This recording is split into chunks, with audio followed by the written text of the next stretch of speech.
The aroma of rosemary and garlic was the first thing that hit me when I walked through the door. It was a stark contrast to the usual takeout smell that permeated our apartment on most weeknights. Mary stood by the kitchen counter, her back to me, humming a tune I didn't recognize. She was wearing that emerald green dress I loved, the one she usually saved for special occasions. The soft glow of candlelight danced across the walls, casting long flickering shadows. It was unexpected, to say the least. "Wow," I said, hanging my coat on the hook. "What's all this?" She turned around, a dazzling smile lighting up her face. "Surprise. I thought we deserved a nice romantic evening." She gestured to the table where 2 plates were set with what looked like homemade lasagna, and a bottle of red wine sat uncorked.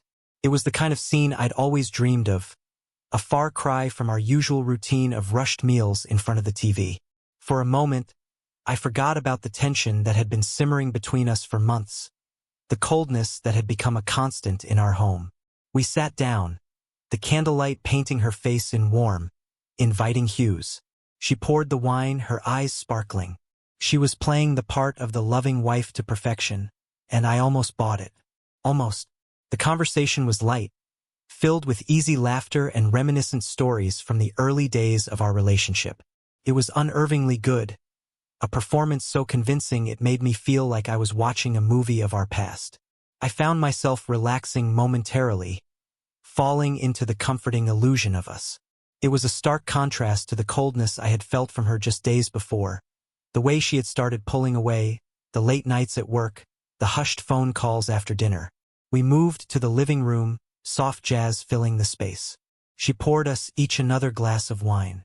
I felt a wave of exhaustion wash over me, the kind that comes from pretending everything is okay when it's far from it. I reached into my pocket, pulling out the crumpled receipt I'd found tucked away in her purse the day before, the one she'd apparently forgotten about.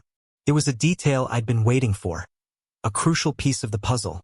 "Hey, babe," I started, trying to keep my voice even. "What was the name of that hotel you mentioned staying at last weekend? The one where you went for that work conference?"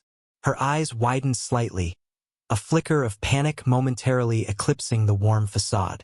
"Oh, it was the Grand Vista," she said, her voice a little too high-pitched. I unfolded the receipt, the name of the hotel printed in clear, unforgiving letters. The Sunset Inn, a smaller detail printed below the hotel name. A date that made my heart drop like a stone. A date that coincided with what she said was her conference. And not a single night included in her business trip. I held the receipt up, letting the candlelight illuminate the damning evidence. The silence in the room was deafening.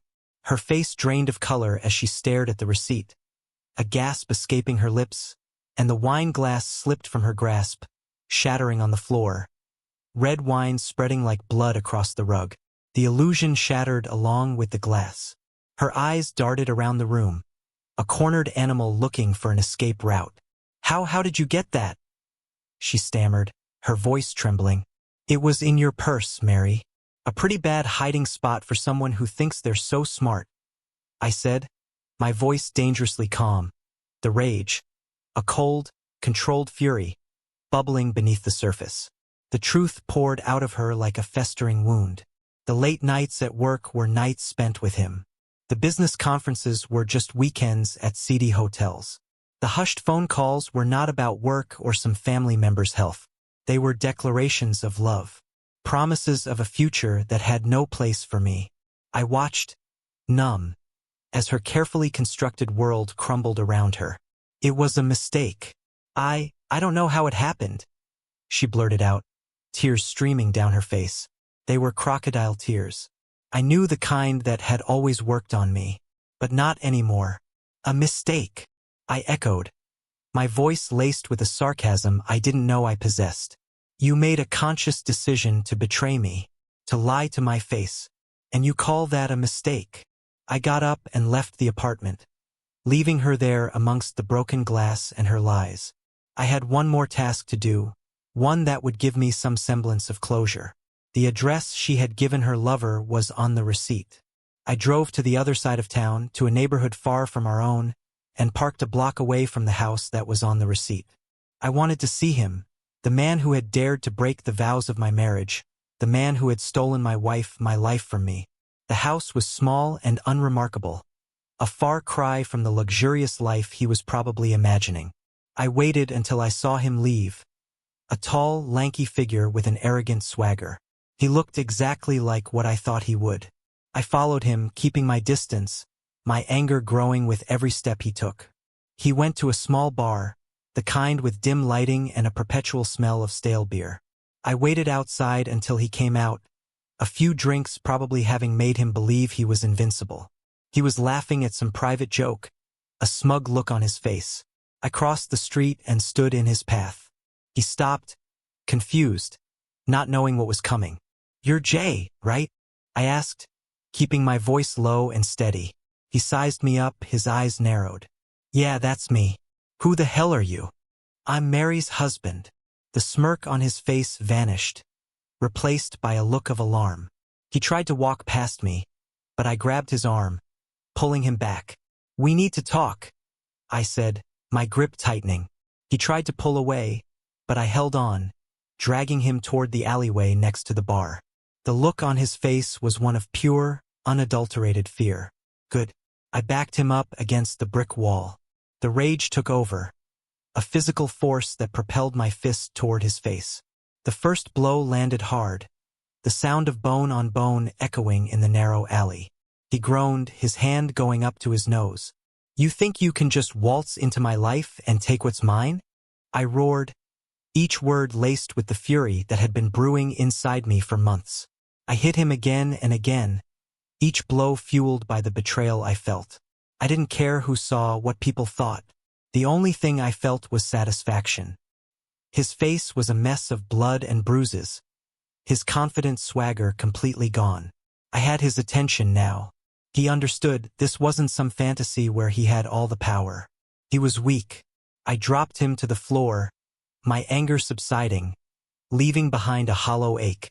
"Stay away from my wife," I spat, my voice raspy. "If I ever see you near her again, I promise you this will be the least of your problems." I walked away, leaving him huddled on the ground, his dreams and his facade shattered into a million pieces.